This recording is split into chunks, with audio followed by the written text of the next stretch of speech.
All right, YouTube, here we go. The long awaited, finally done. Smoking Joe's 93. Took a little bit longer. Well, it took quite a bit longer than what we had hoped for to get her done, but she is done. Suspension wise, sitting level. The problem we ran into was with the rear suspension.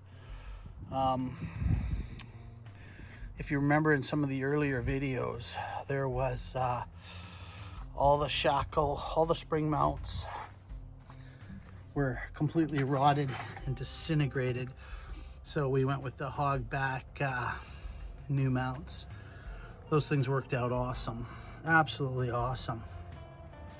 And that's the rear shackle flip there in the back, worked out good. What we ran into was with the suspension kit.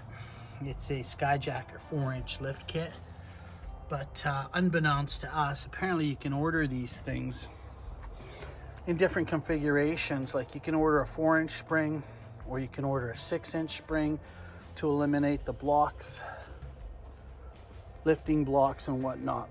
Well, we didn't know, so we just ordered a regular 4-inch Skyjacker lift. And unfortunately, it came with 4-inch leaves for the front, which are fine.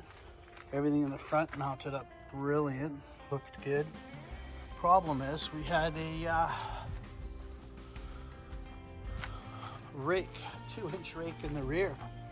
And the reason for that was because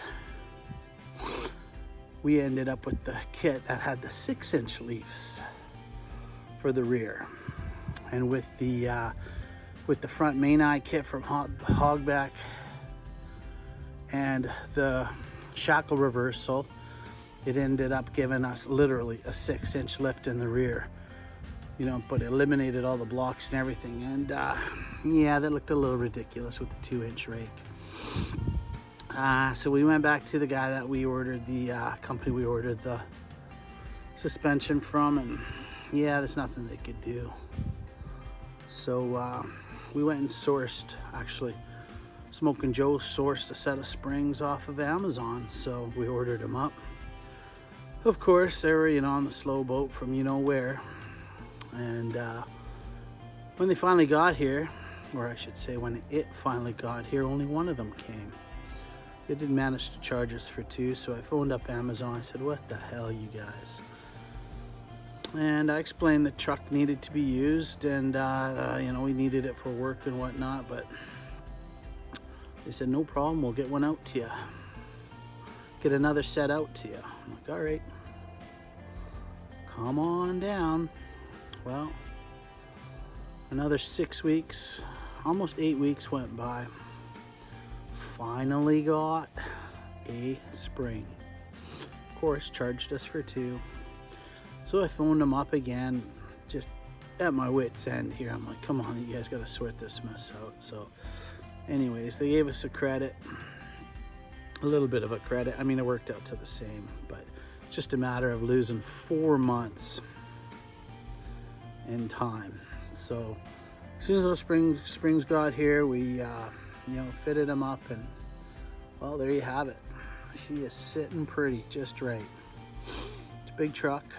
You know, usually our second gens and whatnot, we put a 2.5-inch kit, 2-inch lift in the front and level out the rear, but this is the big truck, because we use these trucks for work. We use them for ripping around, and we use them for work. So right now it's where we're standing. She's a roller, she's driving. He's been driving it to and from work for over a week now. He's pretty happy with the way it drives. He was going to do the crossover steering kit from Northwest Fab, but apparently they're still out of stock and back ordered and all that jazz. I think one of their machines is down, the fellow was saying. But he's pretty happy with the way it drives. There's no bump steer, he said, and you know, it's one of the biggest factors on these things is the bump steer. So if he's happy with it, he's happy with it, whatever. I haven't driven it myself, but I know the last one I did was probably my 93, put a 6-inch lift in it, and with the bump steer, man, that thing was undrivable. We did a crossover steering in that one, but he says this one's fine, so we'll just take her in, get an alignment check on it, and she's ready to start with the power mods. So we'll see where that takes us. All right, YouTube, just wanted to keep you updated, let you know how she's working out. The frame job is perfect. As you can tell, the body line a little bit. This thing had a whack of shims under it between the frame and the bed. He put it back with no shims.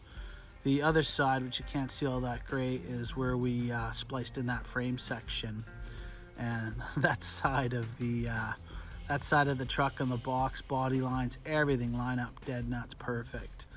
This side, this is the factory side, you can see it's down a wee bit, so we'll have to do some adjustments here, but I guess it's just the way these guys are built, right? Just bang them together and that's what you get. Another funny thing too is when he was jacking it up to put the new springs in it, he said the one side dipped down a little bit. The factory side dipped down about a ½ an inch when he had the jack stands, you know, just holding it up in front of the spring purchases. And the side that we welded up, she was just perfect, wouldn't even budge. So that'll tell you. Anyways, that's the way she goes. So we'll keep you posted on this build.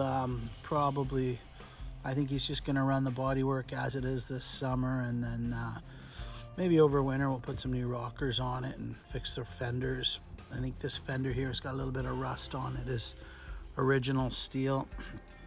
Somewhere along the road, the left front fender had been replaced with an aftermarket, so it's a lot thinner. I don't know what he's going to go for with the box, and whether he's going to fix it. I know he was talking that he wanted to convert this thing to a dually with a flat deck. He's got a Dana 80 for the rear, maybe do the conversion and some adapters on the front. Should look pretty sweet, a dually too, but for now I think he's just going to enjoy driving it and start on the old power mod. So we'll keep you posted, YouTube, but for now I think that's going to be it for this build, unless something extraordinary happens. But like I said, we'll keep you posted. All right, we'll talk to y'all later.